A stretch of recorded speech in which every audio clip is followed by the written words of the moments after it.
Opa, boa noite, meu Brasil, boa noite. Você já está aqui, o professor. E hoje o papo de quintal vai ser maravilhoso. Giovanni para Giovanni. De Giovanni para Giovanni. Disseram que Giovanni é inteligente. Eu consigo acreditar nisso. Giovanni é inteligente. Falaram pra mim. Concorda? Claro que sim. Papo de quintal. Partindo de um Giovanni, como é que eu vou desmentir o outro? Então, segura aí. Vamos. Vai começar.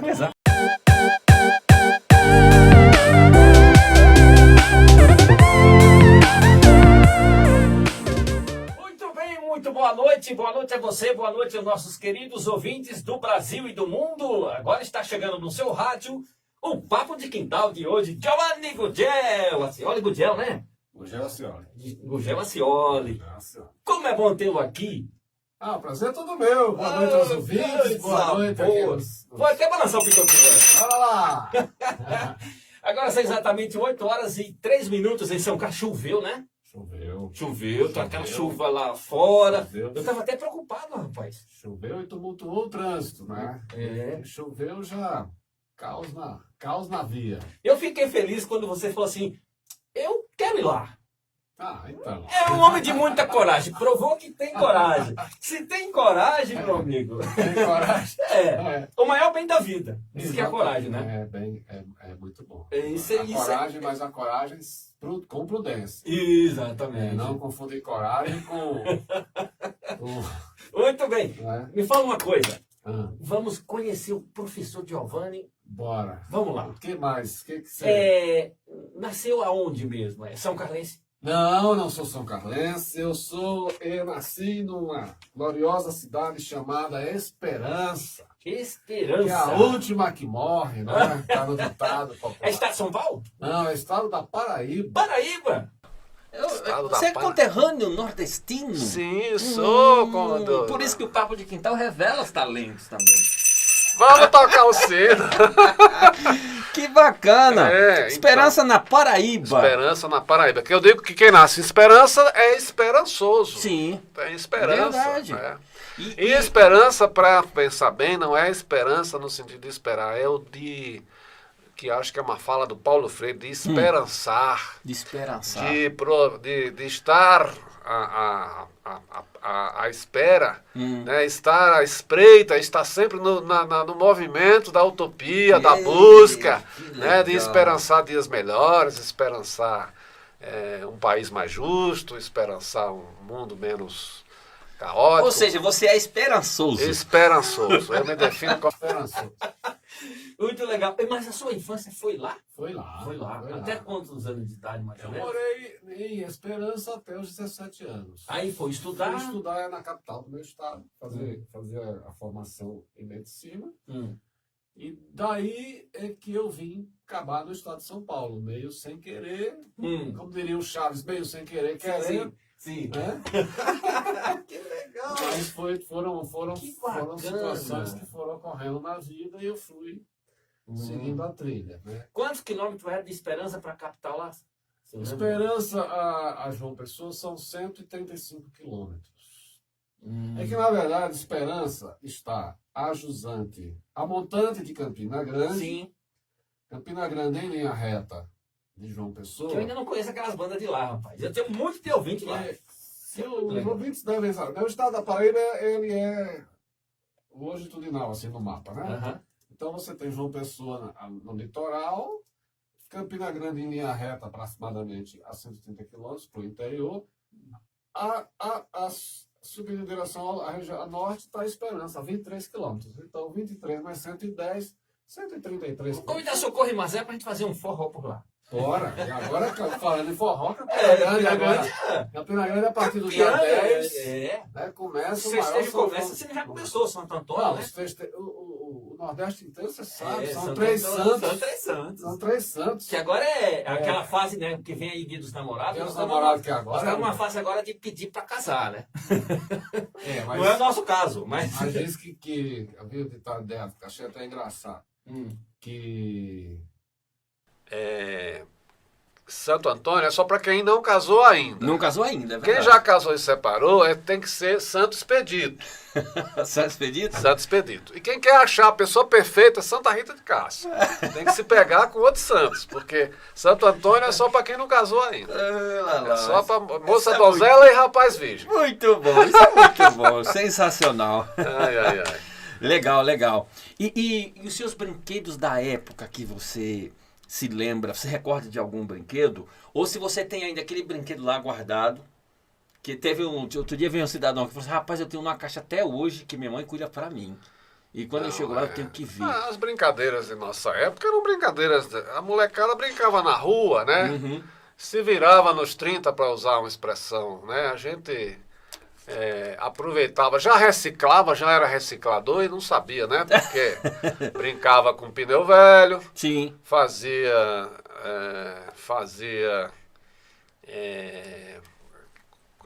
com aqueles, agora me foge o nome, que é aquelas pencas da banana. Sim. Você comia a banana, fica aquele. Sim. Então você brincava aquilo, partia em 2, em 3, virava gado, né? Sim, Montava um curral com palito de picolé.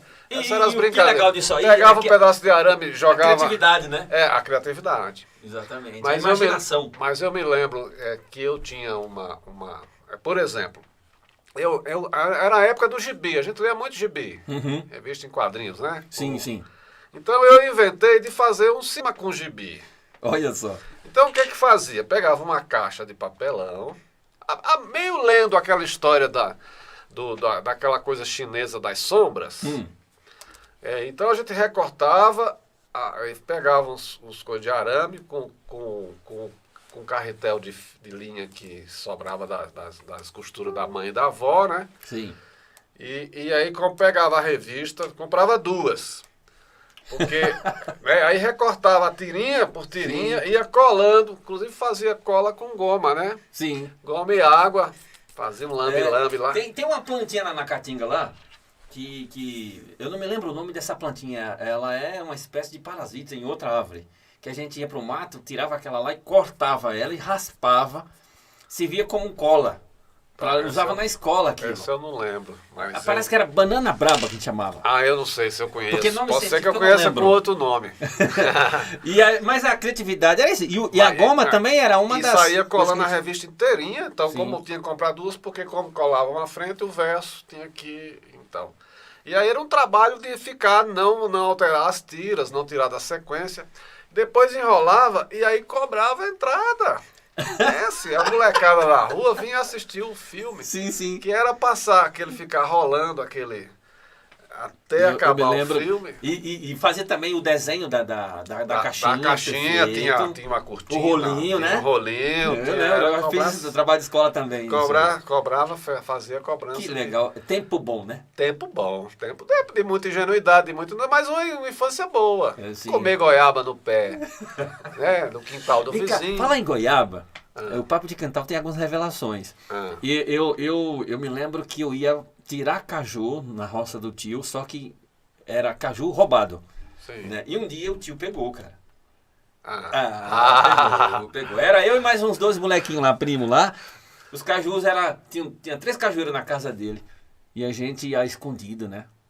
Um dia ele deu uma escapadinha lá e falou assim: ei, por onde vieram? E pra descer de lá de cima.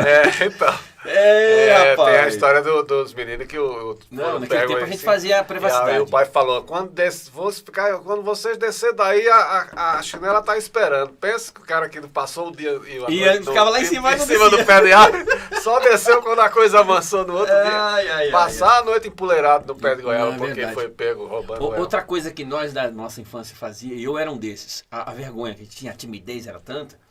Chegava uma vizinha lá que falava assim, a Nani vai casar com você. Sabe o que eu fazia? Tinha uma peça a ver lá na despensa que era mais baixo que isso aqui. Eu entrava lá, rapaz, ali tinha cobra cega, parasita, tinha barata, tinha não sei o quê. Tudo que era ruindade, casa de aranha, e eu ficava lá respirando aquela poeira. Aí eles perguntavam, onde Vani está? Minha avó falava. Enquanto a menina ia embora, eu não saía de lá.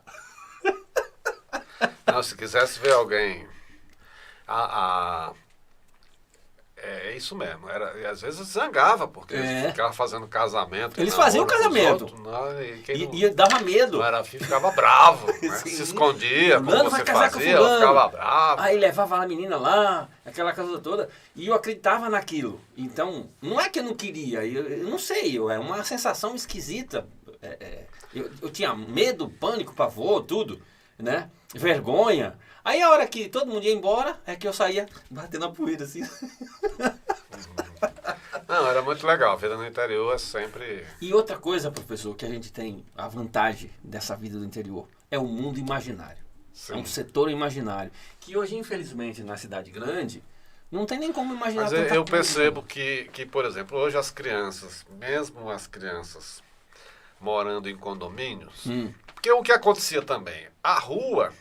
Era um lugar de todos. Sim, sim. Brancos, pretos, pobres, ateus, ricos. Era uma mistura de tudo. Era uma mistura de tudo. Com brinquedo, sem brinquedo, com roupa, com chinelo, sem chinelo, com camisa, sem camisa, com calça, sem... Entendeu? Exatamente. E aí brincava. Qualquer meia dúzia de moleque já virava um racha de futebol.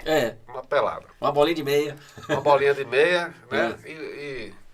Às vezes tinha o cara que tinha a bola capotão. Ela chamava a bola pingo de leite, aí depois trepava no mandacaru. Dente de leite, exatamente. Que às vezes caía lá nos lugares e furava.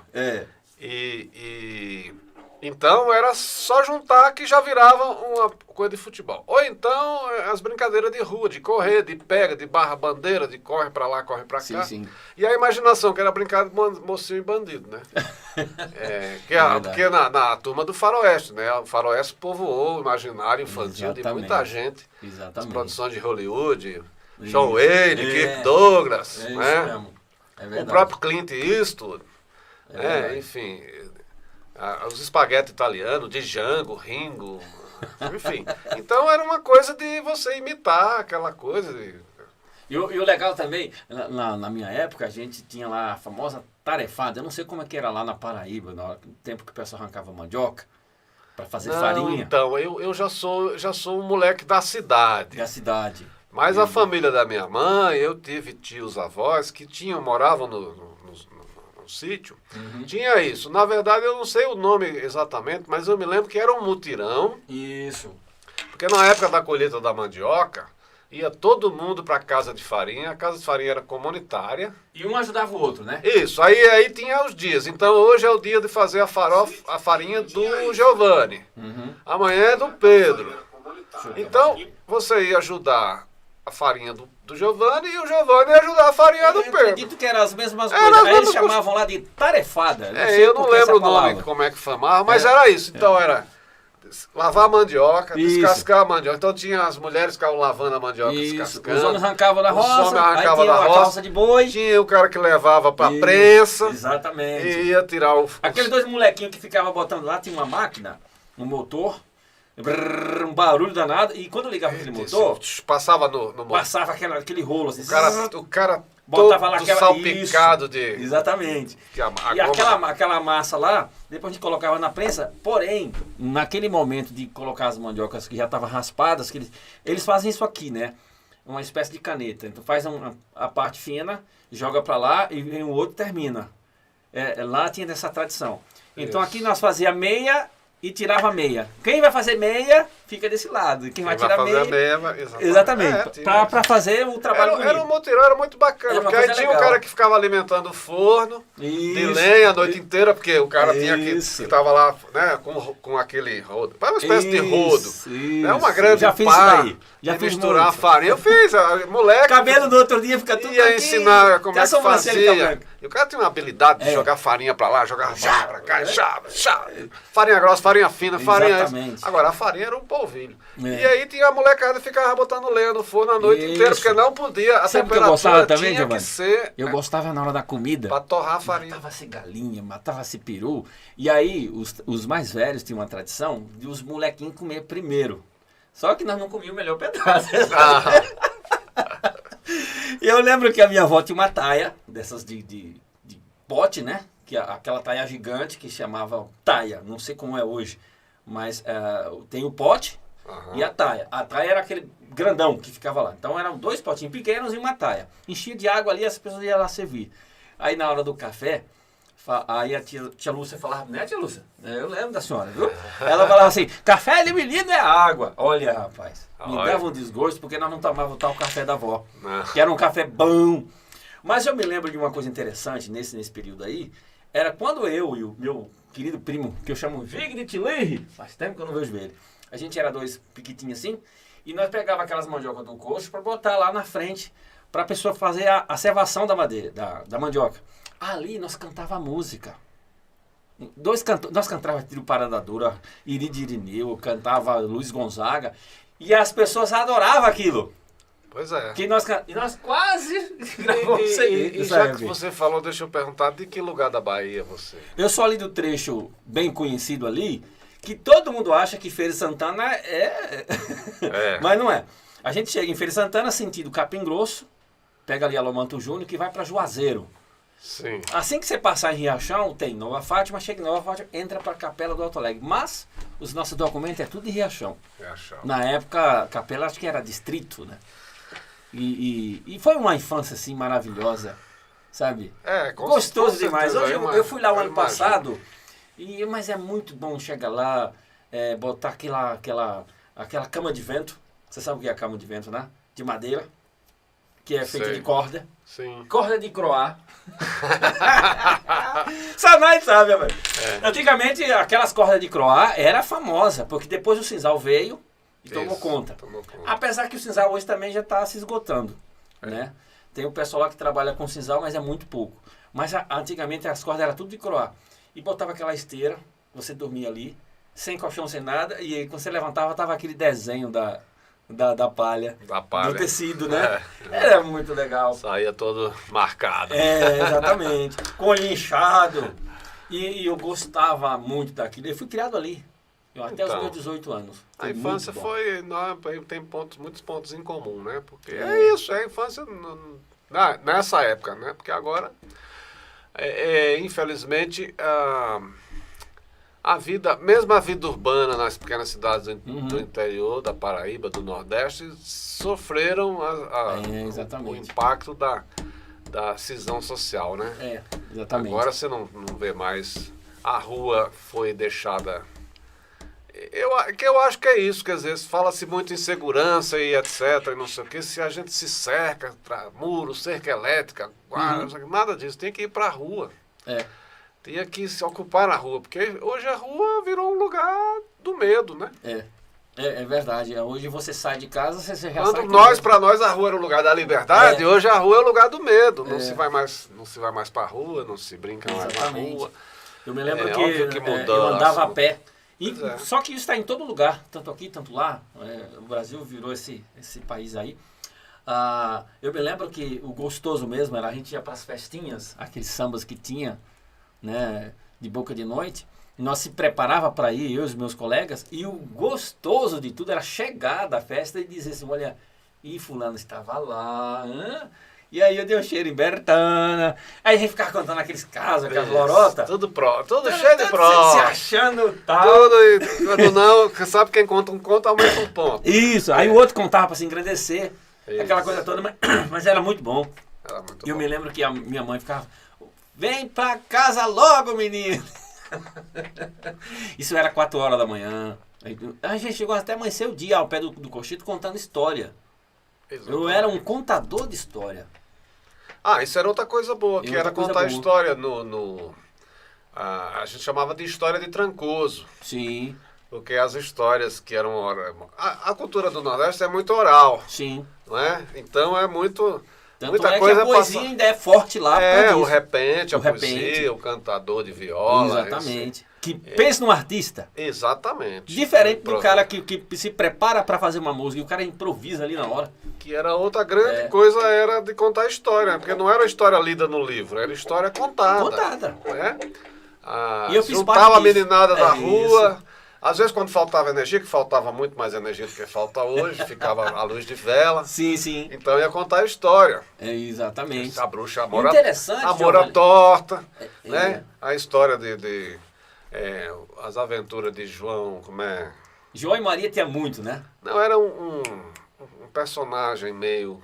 Quem é o escritor brasileiro que pega isso que é o Ariano Suassuna. Ariano. Que ele constrói todo o imaginário da obra dele, a Pedra do Reino, Alto da Compadecida. Ele mesmo falava isso, né? Que é inspirado nas histórias da oralidade que o povo do Nordeste por exemplo, reproduz, assim. A minha avó... Essa coisa fantasmática, esses personagens, João Grilo, isso. Esses caras... Só sempre foi assim. Assim, você encontra essas figuras na vida real no Nordeste, não é? Nas cidades do interior. Você encontra o malandro, o falso malandro, o esperto, o ardiloso, né? Eu lembro que a cidade tinha os personagens. Além daquelas coisas de infância que era assim como tem o Homem do Saco, era o Homem Nu. Sim. Então, durante um tempo, Esperança foi assombrada pela presença de um Homem Nu. O que era o Homem Nu? Era um homem... Uma espécie de lobisomem, né? Que se apresentava, engraçado, que ele se apresentava em estado natural, para as mulheres, ele aparecia nos quintais, nos fundos. Isso dava medo. Isso dava medo. Eu lembro do Homem do Saco. Ninguém sabia quem era. Tinha uma tal lourinha que pegava e arrancava os olhos do menino. Aí, isso era apartamento da gente. Os pais educavam a gente assim, olha, Papa Figo. Vi dizer que passou a mulher da lourinha lá na estrada do Campo Alegre lá. O Papa Figo. Rapaz do céu, não saía de casa. Porque tinha medo mesmo. E aí era assim, uma coisa assim que pegava a gente de... Se eu ouvisse falar que a tal lourinha passou e disse que era uma lourinha do Fusca amarelo. E um dia não passa um Fusca amarelo perto do canal da estrada? Aí, não ficou um. Não ficou não. Deixa eu mandar um abraço aqui para a turma que está ouvindo a gente. Vamos lá. Maria Elias Oliveira, ali em Araraquara, obrigado. Ó, Edinalva Ribeiro, obrigado, lindinha. Deus abençoe você, tudo de bom. Ó, tem gente lá, Elisângela Silva, muito obrigado. Também em Araraquara. Araraquara tem peso. Tá aqui também Selma Santana aqui no Jockey, obrigado.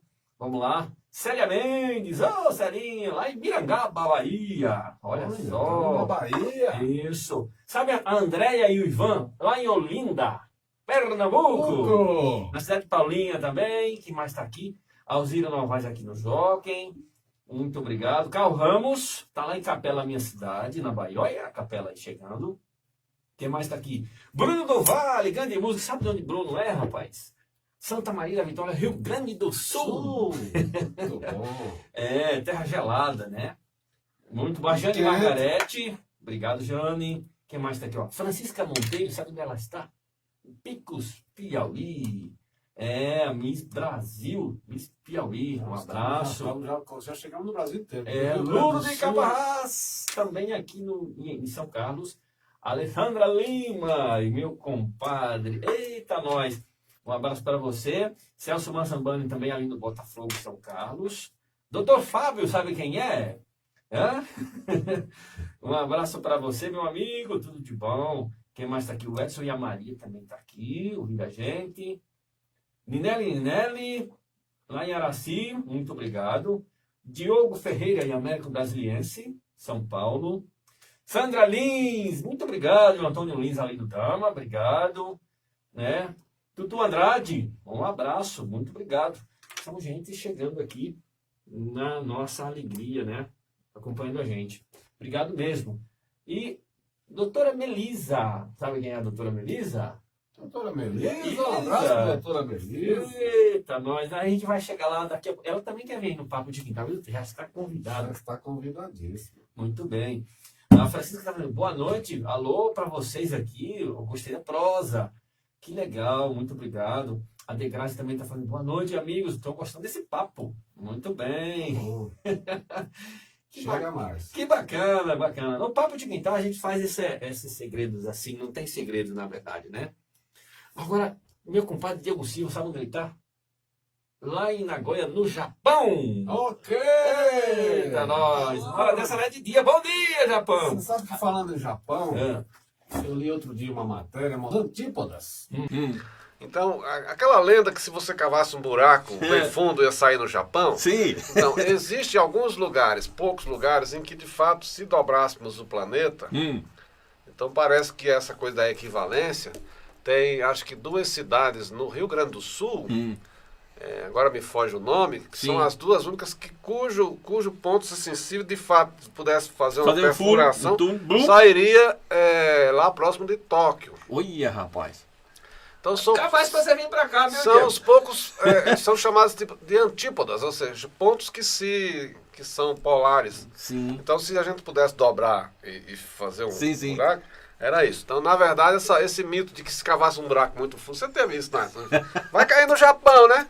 Então, todo mundo falava só isso, acontece de fato, porque a grande maioria da Terra, na verdade, vai fazer coisa com o oceano. Então, tem um monte de pontos que são... Da mesma maneira que a gente falava que o avião, né? O avião ia chegar num lugar que a gente não sabia onde é. Para onde o avião vai? Quando passava um avião, a gente ficava sem entender. Por que ele está lá em cima? Por que ele não cai? Né? E a gente passava um apuro danado para entender aquilo. Aí eu falei, meu Deus, quando eu fui crescendo, eu fui entender que o avião realmente era uma máquina, que já estava há muito tempo aí. Bacana. Então, Nagoya, no Japão, tá bem. Falar em Nagoya, você já estudou aquele projeto de Nagoya? Que projeto maravilhoso. Eu por conta dos estudos agora com gestão ambiental, e depois você coloca lá no Google, projeto de Nagoya, acho que é 2010. É um trabalho lindo. Ele traz engraçado que o Brasil não entrou no meio disso aí, né?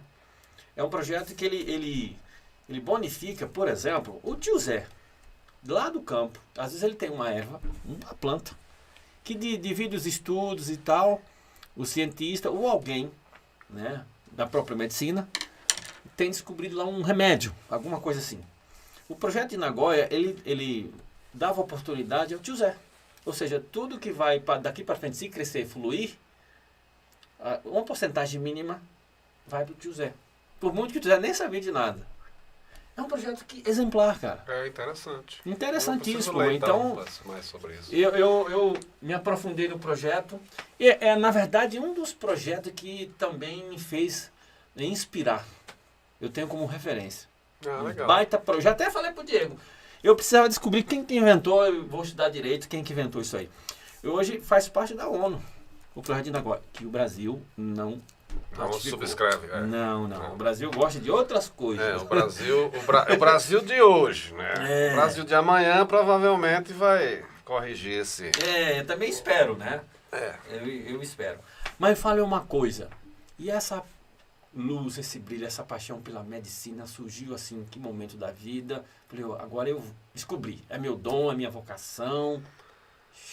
Para ser honesto, eu não saberia dizer exatamente assim, esse momento, mas acho que algumas influências foram sendo vivenciadas ao longo da vida, né? Certo. Mas talvez a principal delas e a maior, a grande, foi a minha mãe. Sim. A minha mãe trabalhou, né? Porque ela agora já se aposentou a vida inteira numa unidade da Fundação CESP. Tinha a Fundação CESP lá na sua... Não me lembro. Riachão. Não me lembro. Era o equivalente hoje à Unidade de Saúde da Família, Sim. Que a gente conhece, mas estou falando na década de 60, quando eu nasci. Entendi. E ela começou a trabalhar isso ainda no final dos anos 50, que ela já foi trabalhar nesse... Sua mãe é viva? Ela é viva. É viva. Como é o nome dela? Antônia. Dona Antônia, que menina inteligente. Vou mandar já o link para ela ver. A sua bênção, Dona Antônia era visitadora sanitária. Sim. É um pouco hoje... Não, acho que não tem... Não é o equivalente. A visitadora sanitária tinha, naquela época, um papel fundamental na saúde pública, que era a visitação... o pré-natal de mãe e o controle da desnutrição infantil. Era o binômio mãe e filho.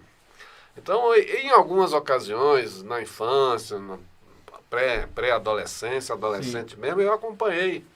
Havia o trabalho da minha mãe preenchendo, indo às casas, fazendo as visitas domiciliares, medindo, né, barriga de gestante, essa coisa, dando orientações de pré-natal e puericultura. E naquela época se entregava leite em pó.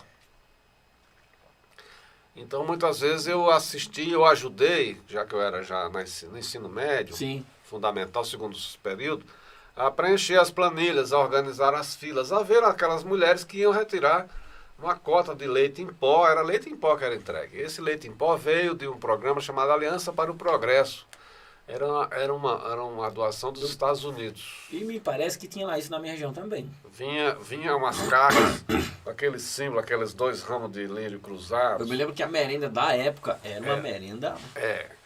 Então, e depois as vacinações, porque a campanha nacional aconteceu a partir dos anos 80. Mas antes disso já se fazia vacina. Sim. Né? Então ia para as zonas rurais vacinar e às vezes eu acompanhava. Eu ia por um pouco de diversão, porque eu era um adolescente, uma criança. Além de preencher a mente, ajudava às vezes a organizar, servia, anotar, mas eu me divertia. Ia comer fruta no pé entendeu? Ficava com o motorista fazendo estripulia, descascando manga, né, comendo, e ao mesmo tempo ajudava, passava o dia. A partir daí, eu acho que da observação do trabalho dela, eu acho que eu fui desenvolvendo uma... E aí é uma confissão inconfessável. A minha mãe queria ter um filho padre. Sim. Então, vamos tocar o sino para ela. Exatamente, também vou tocar. Eu acho que também, antigamente, a maioria das famílias tinha um desejo assim. Sim, era. Você era padre ou Banco do Brasil, né?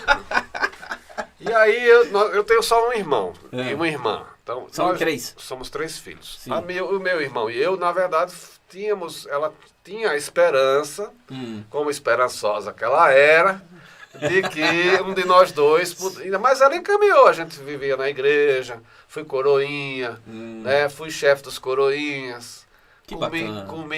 Tomei muito vinho do padre, comi muita hóstia fora da missa, e o padre falava assim...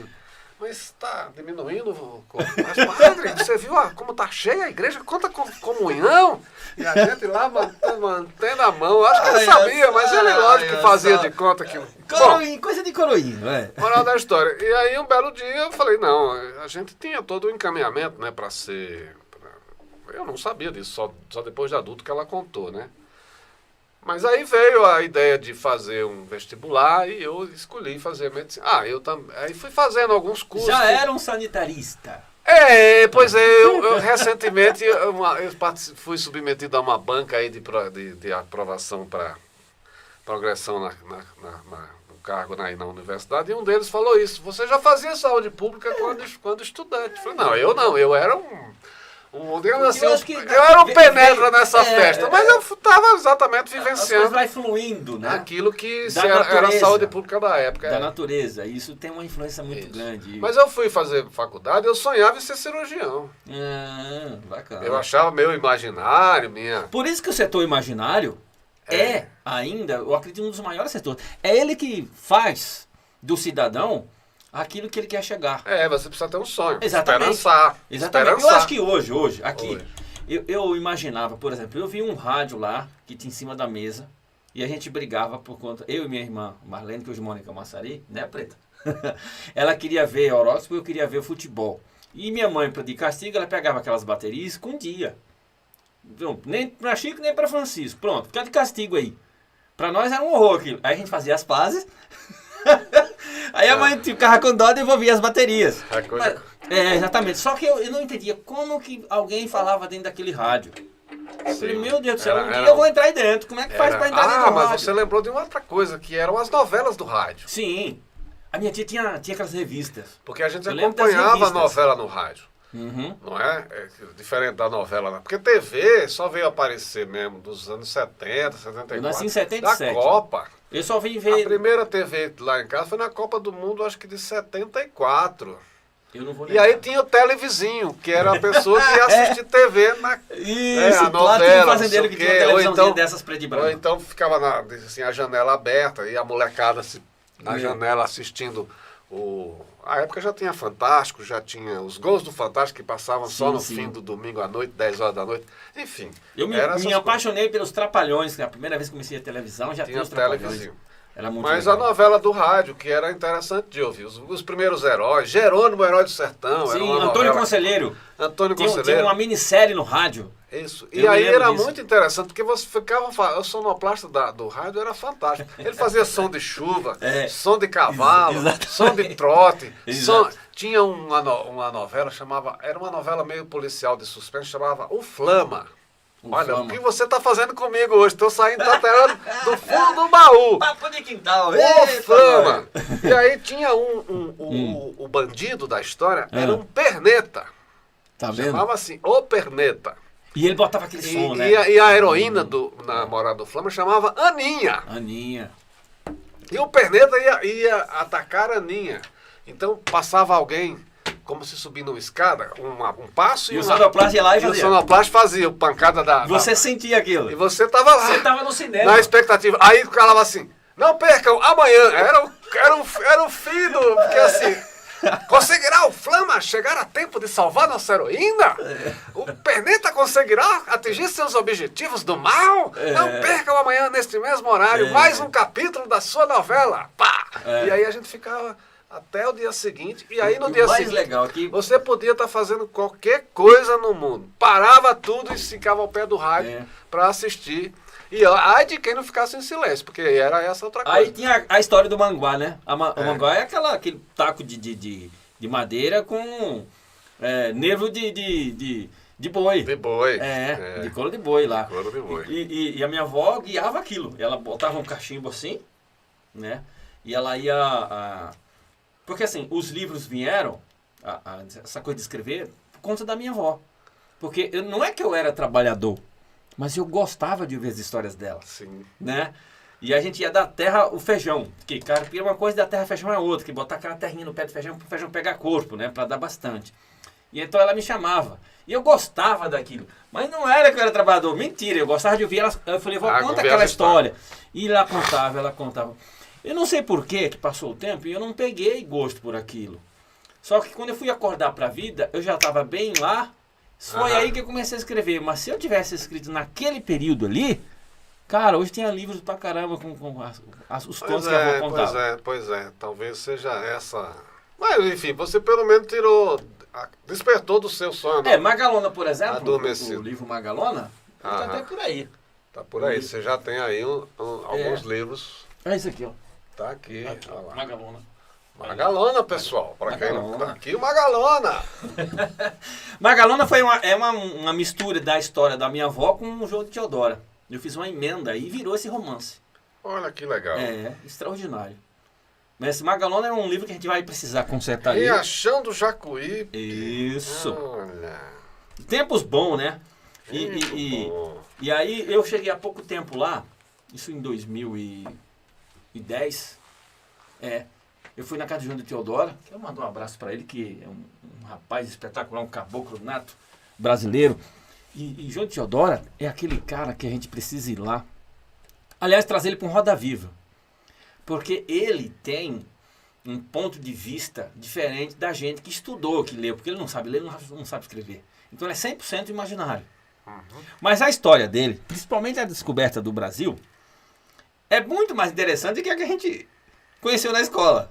Porque ele disse que Cabral, quando ele estava no mar, com a tropa dele, ele teve uma visão lá, bem no horizonte, uma luz. Ué, peraí. E aquele Brasil ali? Olha só, Brasil para ele é 1000 brasas queimando. Sim, lá o nome Brasil é isso mesmo. E aí vem... É uma brasa... É 1000 brasas queimando. E aí ele precisava descobrir que árvore que era aquela, por que brilhava tanto. Né? Isso é João Teodoro que João Teodoro que conta. Aí ele veio lá no Morro de Cabralha, na Bahia, etc. Naquela direção. Digo, vamos, ali tem terra. Vocês têm essa luz, não é nada de estrela aquilo lá. Estava brilhando muito. Realmente, uma descoberta de um Brasil. E aí eu falei, caramba, essa história tem mais fundamento. E aí ele disse assim, ele chegou, quando teve contato com os índios pela primeira vez, foi aquele espanto, né? Mas ele conseguiu, através de gestos, dialogar com os índios e queria descobrir que madeira que era aquela. Foi aí que indicaram aquela árvore. Então, ele falou, puxa vida, esse é o pau-brasil, né? A madeira Brasil. Surgiu daquele olhar. Que o Brasil já foi terra do pau-brasil. Exatamente. Eu falei, caramba, eu nunca ouvi falar desse jeito, mas tem sentido do jeito que ele conta. Tem. Eu falei, não, eu tenho que escrever um livro sobre isso. O imaginário é poderoso. E Magalona também é uma delas. Eu falei, tio, precisa contar Magalona, cara. Eu falei, Magalona é extraordinário, né? Só que Magalona, quando surgiu, caiu na mão de um rapaz lá em Belo Horizonte, que inclusive ele fazia toda a parte de avaliação. Me disseram Eu não sabia o que era prêmio do Jabuti, não sabia de nada. E um rapaz lá de São Paulo lá, eu vou evitar falar nomes, né? Aí ele me convenceu que esse livro era tão bom que eu poderia estar concorrendo a esse prêmio Jabuti. Aí eu fui ver o que era o prêmio Jabuti. Rapaz, aí você sabe, você cria asas, né? Falei, pode. Quanto custa para fazer uma tal? É 3 mil reais. Eu tomei emprestado até dinheiro de galinha. Mandei pro cara lá. Aí caiu nesse agente literário de Belo Horizonte. Sabe o que o cara disse? Que eu tinha merda na cabeça. Que esse livro não prestava pra porcaria nenhuma. Falei, nossa. Resultado. Aí ele disse pra mim, olha, seu livro não passou no teste, etc, etc, e eu vou ter que barrar aqui. E foi lá numa editora de São Paulo. Só que Deus é tão bom, que ele falou assim, mas eu vou conversar com uma colega minha. Aí essa colega dele tomou pena de mim e me mandou no meu e-mail uma coisa escrita. Aí eu comecei a falar com ela, ela falou assim, olha, lança esse livro mesmo assim, porque esse livro vai cair na mão de um artista famoso aí. Seu livro é muito bom. Aí eu ergui de novo, Giovanni. Tá, voltou a criar asas. Aí Magalona surgiu, porém 100% Giovanni Carneiro, sem essa questão da correção ortográfica. Então ele tá cheio de pontinhos aí, E eu lancei 1000 livros. Devo ter 10 desses. Ah, então. Você entendeu? Você não tem Magalona? Não. Ah, você vai levar um Magalona.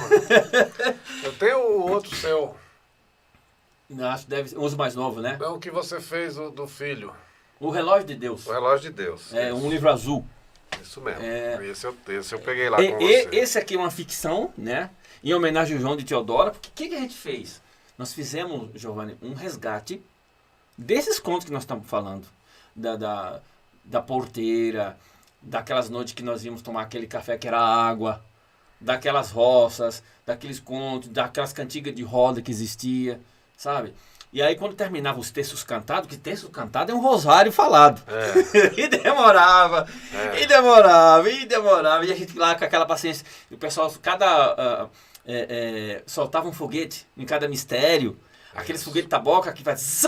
E nós corríamos atrás daquela varinha para ver, e aí nós ganhávamos um bolinho dessas petinhas de fubá, para quem pegava aquela vara. Então, quando terminava tudo aquilo, aí que ficava aqueles mais velhos contando essas histórias. E Magalona era uma das histórias que eu me apaixonei. Na verdade, se você gosta de romance, não tem igual. Agora eu pretendo, né, trazer Magalona de volta. Nós vamos trabalhar novamente esse livro e ele vai virar filme de cinema. Opa! Você vai gostar. E eu já estou trabalhando. E engraçado isso aqui, tá vendo a Giovana? É Giovana, chama Giovana também. Ah. É. Que morava ali no Dama, hoje não mora mais. É filha do Benê, que hoje está fazendo direito em Campinas. Essa menina, hoje já tá uma moça, bem moça. É moça. Aí, olha o que aconteceu. Eu tava lá na guarita.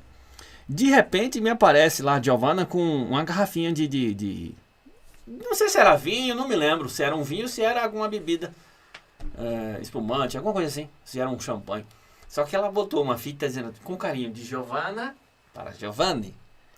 Aí eu brinquei com ela. Você vai ser a capa do livro. Eu brinquei com aquela criança. Aí passou-se um tempo, a mãe dela veio me procurar e falou, Giovanni, você sabe que a Giovana sou eu que estava na capa do seu livro? Eu falei, nossa, é mesmo? Então. Deixei as coisas acontecer. Olha como é que é legal, cara. Deixei as coisas acontecer. E a única coisa verdadeira, essa pedra aqui, ó, foi lá indo pra Camaçari. Eu parei o carro com o primo, que é primo da minha esposa, o Fabiano. Fabiano, fala mais que a boca. E aí, é uma pedra de rio. A gente tem sempre um primo que fala mais que a boca. Ele falou assim, rapaz, faz o seguinte, eu precisava tirar uma foto na praia. Você imagina uma praia de domingo, você acha que tá com gente ou sem gente? Tá cheio de gente. Aí ele disse que eu era um escritor grego. Você só não vale nada. Entendi. Se você abrir a boca, você estraga tudo. Que eu vou chamar todo mundo pra tirar essa foto aí. Aí ele falou, gente, pera aí. Não pode passar aqui agora não, que eu tô com um cara da Grécia aqui. O cara é escritor, famoso, não sei o quê. Precisa tirar uma foto. Aí o pessoal fez uma corrente, cara. Sabe? Nossa Senhora. E eu lá com aquela tremedeira. Se eu abrir a boca aqui, vai levar... Vamos sair da... Nossa, vamos sair corrido da praia. Aí depois Magalona deu mais problema na palavra. Porque Magalona, sem o L normal, era um sobrenome de uma família da Itália. Então não tinha nada a ver. Aí o cara Cortou. Quis cortar. E aí tinha muita palavra, tem, né? Palavra que vem de João de Teodora. Ele queria cortar, queria significado disso. Eu não sabia que o romance era tão, né? Talvez você tenha caído na mão de um ortodoxo, digamos assim, cara, demais, né? Muito purista. Exatamente. Enfim, não abriu espaço. Não pode. Eu falei, caramba, mas eu sou um cara que não conheço. Porque assim, eu escrevi um livro sem ler. Eu não lia livro. Então eu fui colocando coisas da minha cabeça. Sim. E eu escrevi esse livro na guarita de um prédio. Enquanto aqui no Dama passa 500 pessoas, 1000 pessoas, no prédio passava 4. Falei, o que eu vou fazer aqui? Eu não sei escrever. E foi lá que eu comecei a desenvolver. Nossa, que interessante. Foi lá que eu comecei a pensar no livro. Eu sempre fico pensando nesses trabalhos como o seu, às vezes que é assim. A gente também dá plantão. Sim. Mas como fica... porque é aquele plantão, assim, você não pode sair dali. Sim. Né? E tem hora que então tem um movimento, tem hora que não tem nada. Às vezes tem dias que, por exemplo, sim, imagino que um domingo, exatamente, daquela coisa pasmaceira lá, aquele dia demora para passar, porque não tem... Então, como ocupar a mente? Uma mente inquieta tem que ficar olhando, ou pensando, ou escrevendo, então tem que sair. Exatamente, então, rabiscando. Porque assim, eu já trabalhei com plantas, projetos, desenho arquitetônico. Meu primeiro diploma é de desenho arquitetônico. No Instituto Universal Brasileiro. E o B. Quem nunca? Quem nunca? E aí eu me lembro que aquilo me inspirou muitas coisas. E quando eu cheguei pra cá, a primeira coisa que eu adquiri foi uma prancheta. Que fui aqui da Tecânsia, que colocaram num leilão. Gente, eu dei R$20 naquilo. E aí um dia o cara me ligou, não, é sua. Então quer dizer que ninguém queria mais. Aí eu levei aquela mesona lá pra casa. Hoje ela tá em Manaus. Apareceu um camarada aí, ela não estava servindo também, só estava tomando espaço. Eu queria levar aquele para frente para guardar, né? Mas ela era muito pesada, ela tinha umas bolas, umas coisas que você... Ela fazia todo aquele movimento para você desenhar, ou em pé ou sentado. Então você tinha a reguateio, você tinha as plainas certinho, né? E eu cheguei a ter bico de pena, com tinta naquim. Maravilha. Agora eu não sei onde anda o bico de pé, não sei onde anda o tinta naquim. Temos aqui um multimídia, né? Multimídia man, né? Exatamente. Aí eu fiz meus projetos naqueles papéis vegetais mesmo lá, né? Só que tinha hora que sujava um pouquinho, né? Aí depois veio o AutoCAD, o R14. Eu fui fazer AutoCAD no Senac e eu vibrei quando eu comecei a desenhar online, né? Aquela linha online.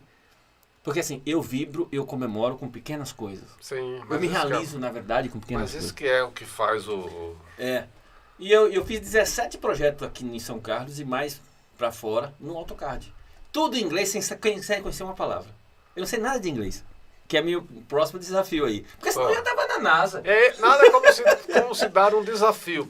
Exatamente. Né? O próximo desafio agora já é desbravar essa... Exatamente. É um desbravador. Mas aí eu gravava as ferramentas. Isso também é uma coisa legal. Eu sabia onde desmanchava, eu sabia onde ampliava, onde fazia a parte da dupla linha, porque eu tinha as ferramentas. Então, isso, gente, isso é um exemplo. Você tendo conhecimento e conhecer de fato as ferramentas certas, você faz uma pirâmide no deserto. Faz. Não é verdade? Faz. Principalmente isso. Deixa eu mandar um abraço aqui para Alessandro Miguel. Epa! Ei, menino danado. Gustavo Henrique, obrigado. Lucas Lima, já teve aqui o menino das balas doces. Josiane Carneiro, prima, por onde anda? Um abraço para você. Tem carneiro aqui, rapaz. Tem carneiro para danar, né? Carneiro para tudo quanto é lado. Eu tô aqui numa recuperação de um siso, né? Mas graças a Deus que ele está deixando a gente falar. Ô, Giovanni, hoje é dia do mar, das águas oceânicas. É o dia do mar. Na sua visão, diga para nós, descreva para nós a importância de um oceano nesse planeta. Coisa linda, né? Então, veja bem, primeiro nós vivemos num planeta que chama Terra, mas tem 3/4 da sua superfície ocupados por água. Por água. Então, né? são 7 mares, né? Os 7 oceanos, enfim. Eu lembro do Pacífico e do Atlântico. Tem o Índico. Tem o Índico, tem o... Como é que é? Tem o Antártico, né? Antártico e o Ártico, né? Oceano Ártico, Oceano Antártico, o Índico, o Pacífico, o Mediterrâneo.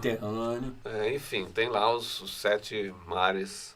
Mas então, 3/4 de oceano. E outro dia, recentemente, eu estava vendo uma coisa que me estarreceu, né? Os cientistas parece que estabelecem que nós só conhecemos 5% dos oceanos da Terra. Que existe mais. Não, quer dizer o seguinte, desses oceanos que existem, a gente só conhece 5% dos oceanos, ou seja, há 95% da superfície oceânica que está inexplorada, ou é desconhecida, ou nós não fazemos a menor ideia. Então, se os 5% que a gente conhece já é essa ideia, já é essa coisa grandiosa, maravilhosa, né? Agora, com uma preocupação, né? Porque os mares os oceanos estão cada vez mais sendo poluídos, contaminados. Essa é uma preocupação, né? Eu vi um documentário, acho que está no Netflix, né? Mostrando a pesca predatória, que não é... Que, na verdade, por exemplo, os golfinhos e os tubarões estão sendo exterminados. E todos eles, o tubarão tem uma mística de que o tubarão é um animal, na verdade o tubarão cumpre um papel absolutamente essencial na cadeia ecológica, enquanto um predador, mas então também contra alguém que estabelece um equilíbrio. Na hora que falta este animal, ou ele é extinto, ou ele é dizimado, então o número que... É verdade então mesmo. você provoca um desequilíbrio. Então isso, a indústria pesqueira, como ela pesca em grandes volumes, porque nós não estamos falando de pescadinha de anzol, nem o sujeito que vai lá no pesca mas casos que jogam grandes redes, grandes, né, e na verdade o que ocorre, a rede arrasta tudo. E aí você é pescador de atum. Tudo aquilo que não é atum, você joga fora, só que já morreu. Então, na verdade, tem um prejuízo ecológico aí muito grande nessa ideia da exploração do mar, sem contar a questão do plástico, né, que nas praias, nos rios, nas beiras vai parar tudo no oceano. Uma vez eu estudei também, não me lembro, aqui na gestão ambiental, não sei se por favor me corrija, que nós temos aí o privilégio, graças aos oceanos, de 50% do nosso oxigênio vem de lá. Pois é. Né? Agora, e é preocupante porque, por exemplo, o Brasil é o país que tem sozinho, né, uma porcentagem de água potável significativa. Mas quanto desperdício nós produzimos. Exatamente. Porque o brasileiro vive como se não houvesse amanhã em relação à água, né? Você desperdiça água, usa água de uma forma absolutamente Agora você me deu uma oportunidade. Não é? Então, eu acho que essa é uma questão importante, preocupante para as relações. Por que eu virei ambientalista? Embora ainda quero atuar. Me deixe atuar, Brasil. Tem muita coisa para fazer. E o Projeto Ativar é um dos pontos importantes. Na hora que você quiser também conhecer o projeto... Não, sim, eu já te chamei, já fiz o convite, né? Depois a gente vai divulgar. Vou levar lá. Vou levar. Hoje, graças a Deus, temos até uma equipe em prol do projeto. Tá para sair aí um documento. Estamos felizes, né?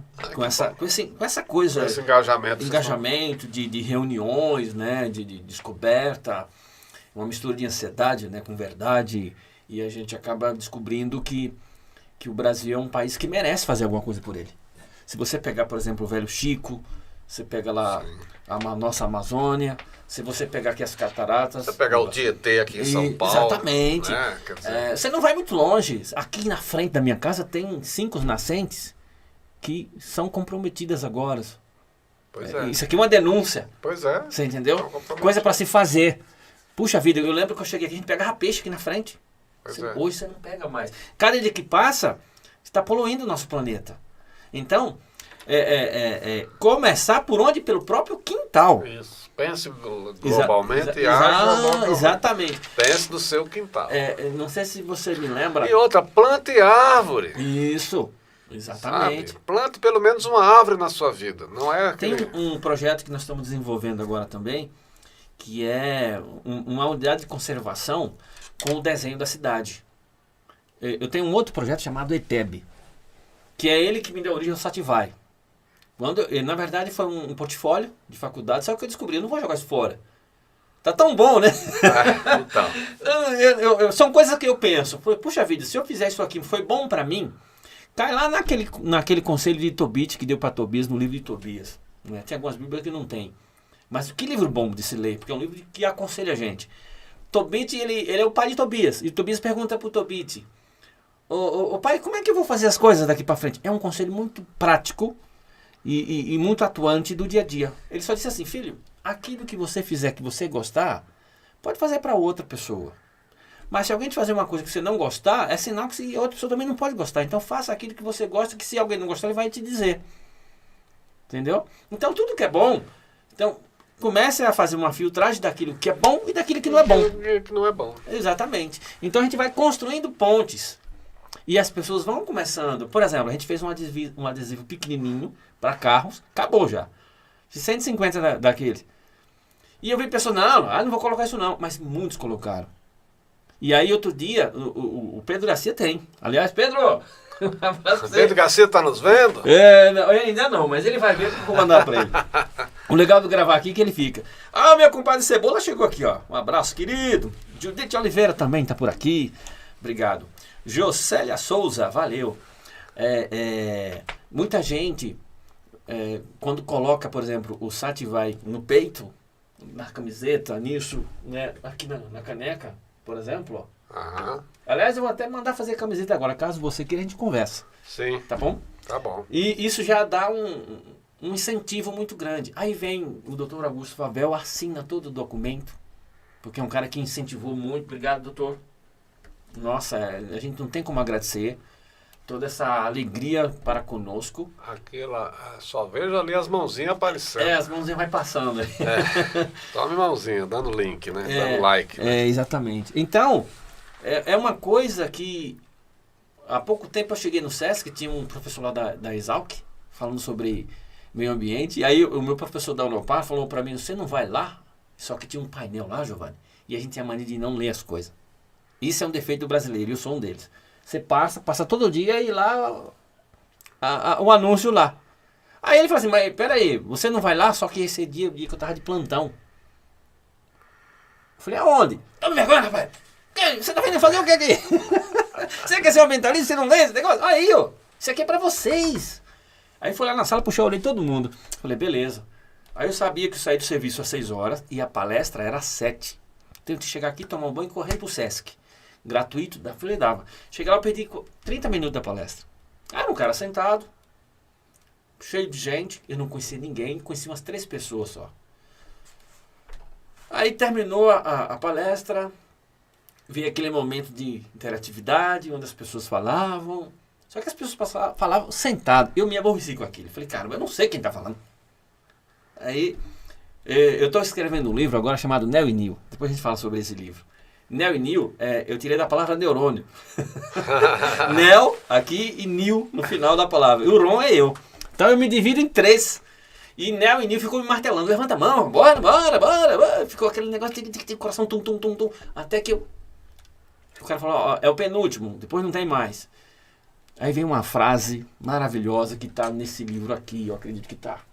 Você tem esse daqui também? Esse é o último, ó. Não, tem... Esse é esse que você tem. Não. Eu tenho aquele lá, o Relógio de Deus. Esse é bom também. A praça e a prosa. Pense num livro de reflexão, cara. Que também estourou tudo, acabou. Mas você vai levar um livro também. Aí o que acontece? Rapaz, veio uma frase do além, é do nada que se tem tudo. E eu levantei ali no meio daquela gente. Eu fui o único que... Peraí, por que os outros... Ninguém aplaudiu e falaram tão mais bonito que eu? Por exemplo, então deve ter algum instinto, alguma coisa dentro da gente, né? Alguma energia interiorana que faz uma espécie de onda. E foi assim com os livros, é assim com a rádio, é assim com o programa, é assim com o Papo de Quintal, é assim com o Sativai. Mas como é que é aquela coisa? Vou me lembrar direito aquela frase, acho que é bíblica. Mesmo que eu falasse a língua dos anjos... E a língua dos homens, se eu não tiver amor... Sim, exatamente. Então, acho que quando você põe... O amor, né? Essa coisa, exatamente. Tá? Puro. Você trabalha com pureza aí você e fala leveza. de uma forma que junta a espontaneidade, com Sim. a sinceridade, Exatamente. com o calor Exatamente. que vem De do dentro. coração, não é? Aí Sem você... essa coisa de prejudicar, de passar por cima, nada não, disso. Não é exibição, não é arrogância, não é a Não, pretensão, exatamente. não é o erudição por erudição. Não. É uma fala que vem... É você. Aí você é ouvido. A essência da vida nos dá esse privilégio de trazer duas coisas. Primeiro, não fale mal de nada. Esquece de falar mal. Porque quando você fala mal, o mal parece que é bumerangue, é bola de sinuca. Bate na testa do outro, mas volta na sua testa também. Né? E a outra, que é bem simplificada... É a lei do retorno. É isso. Seja você. Aqui que se faz, aqui se paga. Exatamente. Muito bem. Muito bem. Vamos lá? Vamos lá. Mas me fala uma coisa. O que é bom sentir quando eu vejo a cura nessa medicina que hoje está? Eu preciso da cura. Qual é o futuro dessa medicina? Acho que o futuro da medicina, para mim, está no resgate dela mesma. Uhum. Reconexão com alguma... Porque a medicina, para mim, é uma profissão profundamente, diretamente ligada ao ser humano. No duplo sentido, o ser humano, ser.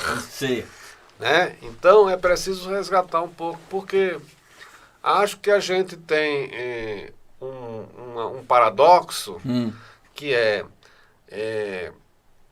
nunca se avançou tanto em termos de conhecimento para a intervenção na recuperação da saúde, na salvação das vidas. Sim. E, ao mesmo tempo, nunca se esteve tão distante da conexão com o outro. Porque a gente está cada vez mais mediado pela máquina, Sim. pela intervenção, pelo procedimento, pela imagem, pela tecnologia. E essa tecnologia, esses avanços tecnológicos? E aí eu acho que tem uma tarefa que é essencial que a medicina faz, não sozinha, mas ela faz junto com outras, que é o cuidar. E cuidar representa, essencialmente, estar em conexão com o outro. Com o outro. Exatamente. E para isso você precisa se despedir dos mediadores. Você precisa ser você, né? E se abrir para ouvir o outro. Eu gostei do seu livro, que ouvir também é falar. Exatamente, porque nem sempre as pessoas... Né? Então, em nome... A vida hoje moderna pede de nós uma rapidez, uma velocidade, tudo é instantâneo, não tem tempo para nada, tudo... A gente precisa parar para escutar o outro. O ato de cuidar exige isso. Escuta, atenção, amorosidade. Claro. Não é? Então, nada substitui o humano no cuidado da saúde. Então, a máquina é importante, a tecnologia é importante, mas ela não vai substituir essa questão terapêutica, que é a palavra. É verdade. Que é a palavra, é o ouvir e o falar. Isso, essa dialógica entre ouvir o outro, saber falar. Porque não é uma coisa inata. Isso é um aprendizado. Sim. Você aprende a dar notícias boas, a dar notícias ruins. Sem dúvida. Você aprende a ser cuidadoso naquilo que vai dizer e não vai dizer. Exatamente. E isso não tem receita. É um feeling e é uma habilidade empática e comunicacional que se desenvolve no viver. Não tem um curso. Não é a oratória aquele sujeito que ensina, que dá cursos aí de oratória, como convencer as pessoas. Não é nada disso. Essa é uma habilidade que se desenvolve nesse exercício. É um exercício fino, solidário, cotidiano, contínuo, permanente.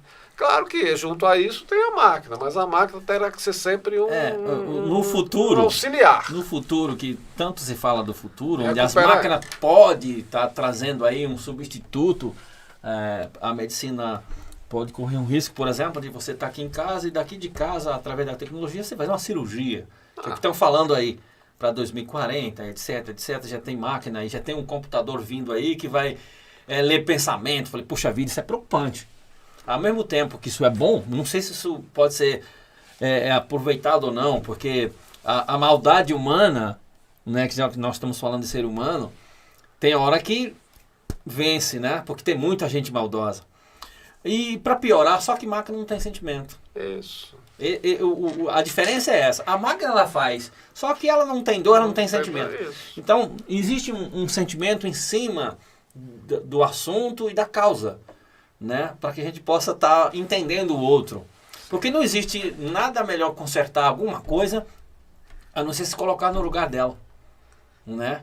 Como é que a gente vai resolver um problema?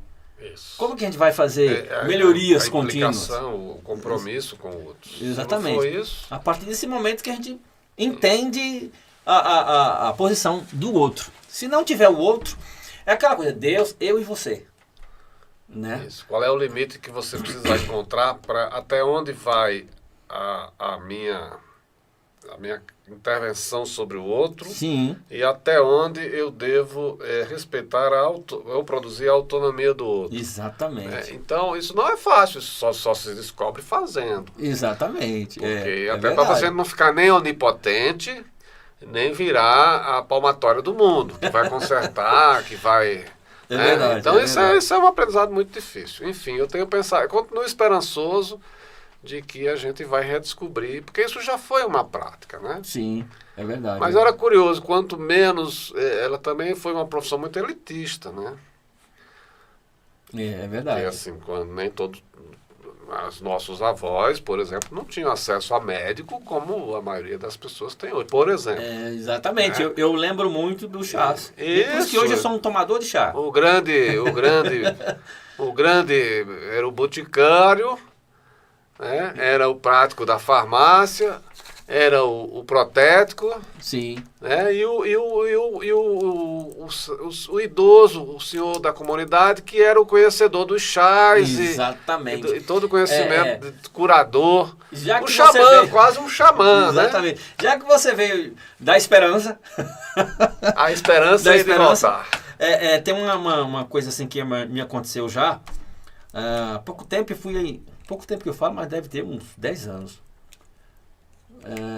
Isso não está no relógio de Deus, porque foi depois do livro. Me passou um construtor ali na portaria, e sempre ele brincava comigo, tal, etc. Mas um certo dia eu estava ali num estabelecimento no centro para fazer uma plotagem de um projeto. E lá você pega uma senha e espera a sua vez. Tinha umas 5 pessoas mais ou menos. E aí ele chegou perto de mim. E, claro, eu estava sem uniforme, sem o boné. Totalmente diferente, né? As pessoas não reconhecem. Dá para entender. Uhum. Aí eu vi que ele nem sequer deu bola nada, não falou nada. E eu dei aquela cutucada nele. Falei, amigão, tudo bem com você? Ele, nada. Falei, esse cara não tá legal. Falei, não tá me conhecendo? Ele falou assim, tô tentando lembrar. Aí eu falei as características. Rapaz, pronto. Aí foi aquele alguém. Até me arrependi. Ele me jogou lá pra cima, deu uns tapas aqui. Gente, esse cara, você fala bom dia, ele responde. Você fala boa noite, ele responde. Que eu tenho essa mania de falar bom dia, né? Boa tarde. Acho legal o complementar o outro. Esse cara nunca tá triste. Aí todo mundo parou assim. Falei, nossa, e agora, hein? Até o cara que tava lá atrás da maga parou pra ouvir aquilo. O pessoal da fila. Aí ele falou assim, qual que é o segredo para estar tão feliz assim o tempo todo? Porque assim, eu levanto, cara, eu só vou dar bom dia, acho que depois do almoço. Aí vem uma obra do Espírito Santo ali. Eu digo, pronto, já que ele me quebrou aqui, vou ter que dar um jeito de botar esse cara no meu pedacinho também de madeira e sentar no banco e conversar com ele. Falei, amigão, quando a gente levanta, isso eu nunca fiz, cara. Quando a gente levanta, nós estamos deitados. Ó o canto da cama. É isso aqui. Então é 90 graus e 0 grau. Coxa 0 grau, canela 90 graus. Ali é o momento certo da tua oração. Sentou, você diz obrigado. E agradeça. E a hora que você vai para o banheiro, sabe por quê? A natureza nos permite a gente ficar com a pupila dilatada, porque de manhã cedo, realmente estamos fora do comum, estamos azedos. Nós estamos ali precisando de um banho, tirar a remela do olho. Falei mesmo, cara. É um negócio assim. Veio. Veio assim, eu digo, pronto, já que ele me fez passar por isso, eu vou dar uma porrada nele aqui. Esse é o momento, só que naquele momento, até você chegar, sabe por que a gente, na hora que você liga a luz, você não pode se ver? É justamente porque você precisa daquela ducha. Você precisa voltar para você. E aí você faz toda a tua necessidade, e o que acontece? Antes de chegar lá, você vai falando obrigado, obrigado, obrigado, obrigado. E quem agradece, a graça de Deus desce. Aí, depois disso, cara, você já está pronto para tomar um café, você está pronto para botar o teu distintivo, você está pronto para trabalhar e falar, bom dia! É isso mesmo? Falei, Começa você não precisa fazer muita coisa, não. Se você falar obrigado, você já está agradecendo, porque você dormiu bem. Rapaz, passou um bom tempo sem ver esse sujeito. Um dia, ele me passou com a caminhonete e desceu uma senhora dessa caminhonete. Essa senhora esperou a fila acabar e falou assim, pegou na minha mão e falou, moço do céu, eu vim te agradecer. Eu ia pra ela, eu não sabia o que estava acontecendo. Agradecer, obrigado. Foi um obrigado. Sabe por quê? Você mudou meu homem. Digo, eu? Eu não sabia do que ela estava falando. Aí ela contou a história. Eu sou a esposa do fulano de tal lá da caminhonete. Que você estava em tal lugar e você falou pra ele, obrigado, obrigado, obrigado, a hora que levanta da cama. E você acredita que eu nunca fiz isso? E aí eu comecei a fazer. Eu mesmo comecei a fazer. Falei, isso funciona. Funciona. Eu comecei a fazer. Você que disse pro outro fazer, nunca tinha feito. Eita, eu percebi que a cura tá no acreditar. Confissões inconfessáveis. Aí eu falei, agora eu vou fazer. Já que fez bem pra ele, deve fazer bem pra mim. Ué. E na verdade é. Aí me vem Cidinha D'Agostino, que é uma terapêutica ali de Rio Preto. Nunca conheci, mas peguei ela na internet. Tem um livro, eu não me lembro o livro agora. Eu não tenho o livro. Mas ela estava fazendo a propaganda do livro. E eu preciso lembrar do livro, do tema do livro. Mas ela estava falando com a repórter e ela falou sobre essa questão de memorizar a mente, de mudar a mente. E tinha uma prática para isso, que era simplesmente repetir as palavras ou uma frase. Que é verbalizar a mente, na verdade, né? Ser ou não ser, eis a questão. Eu não você vai fazer neuroprogramação. Isso. Todo dia você vai repetindo aquilo que você quer. Que você quer. Aí eu comecei a dizer que eu era um cara legal. Pra mim. Eu comecei a gostar das minhas coisas, sabe? Porque antes eu tinha medo, antes eu tinha... sei lá... Eu era sempre um cara que improvisava. Eu chegava nos encontros de jovem, aqui na catequese, que eu tô catequese de Cristo, há 25 anos, aqui na igreja. Só que eu improvisava lá. Quando eu chegava na Bahia, eu cantava uma musiquinha. Por exemplo, tem essa aqui, ó. Grude, grude, grude, viva a juventude, o jovem de Cristo, eu acredito nisto. Sabe? É uma espécie de grito de guerra. Mas eu não tinha coragem de dizer que era eu. Entendi. Entendeu? Eu falei, não, é de Padre Marcelo Rossi. Aí todo mundo seguia eu. E aí, depois disso, eu falei, não, eu acho que tem que parar com esse medo bobo. E começar a assumir as tuas tarefas, os teus compromissos, até porque você não é maior que ninguém, mas também você não é um coitado. Você é uma pessoa normal. Você é capaz. Como é que é? Precisa se amar para... Né? Para ser amado. Para ser amado. Aí você me lembra uma frase linda de Santo Agostinho, que é um dos caras que eu admiro demais. Além de ter toda essa questão da filosofia, do conhecimento geográfico e teológico, mas tem uma frase dele que me pega, que é: a medida do amor só é amor quando não tem medida. Caramba, isso é muito bom. Olha, gente, vocês estão na companhia. Não é? Porque se não tem aritmética, não tem escala. Exatamente, a medida do amor só é amor se não tiver medida. Não pode ter medida, não pode ter nenhuma escala. Sabe? Amor de mãe. Porque se tiver medida, se amor tiver de mãe, escala, que dizem ferrou. Que não tem medida. Talvez seja um exemplo desse amor. Exatamente. Beleza? E por aí a gente vai. Vamos chegar no... Vamos. Como estão nossos ouvintes? Acho que já... Vamos lá. Tiveram uma boa dose de... Perguntas que a gente poderia fazer, mas o nosso tempo já está se esgotando. Nosso trabalho. Quanto tempo demora o seu O programa já está chegando papo de quintal? 1h30 já está chegando, faltam 5 minutos. Ok. Bom, 3 coisas para terminar que o Giovanni gosta e 3 coisas que o Giovanni não gosta. Eita! Não! 3 coisas que eu gosto. Não necessariamente pela ordem. Sim, claro. Além ler, ouvir música e conversar. Ai, que legal, bacana. Eu leio muito. Parabéns. E Vai ler Magalona? vou ler Magalona. E vou ler o que mais você... Eu leio, parece mentira, mas eu leio em média 50 livros por ano. Que bom, cara. Ou seja, dá um livro por semana. Olha só. São Isso 52 é um exemplo, semanas. isso é um exemplo, um exemplo. Né? Então... E aí leio de tudo. De novela, missa e gibi. Entendeu? Sim. Nessas leituras, tem alguma coisa assim que já te marcou? Que falei, puxa vida, isso aqui é fundamental. Porque assim, medicina é fundamental para a vida. Um autor. Ou pelo menos uma obra. Hum. É difícil destacar mas assim, um livro que fez... Primeiro, uma menção aqui a uma coisa que nós começamos falando de infância, a Biblioteca Pública Municipal de Esperança, que não existe mais. Ali foi a biblioteca do Jorge Luiz Borges para mim. Entendeu? Aquela coisa que é um lugar onde você entra e mundos. Causa um espanto. Porque havia lá livros que eu não fazia ideia, né? Então eu pude ler toda a obra dos Zelinhos do Rego, Graciliano Ramos, conhecer os modernistas paulistas, né? Mário de Andrade, Oswald de Andrade, e assim foi. Né? E que bom que você está conhecendo o Giovanni Carneiro. Isso, Giovanni. Então eu leio desde sempre, né? E vi muito. Ouvi música. Eu gosto de música. Que legal. Quase sempre eu trabalho ouvindo música.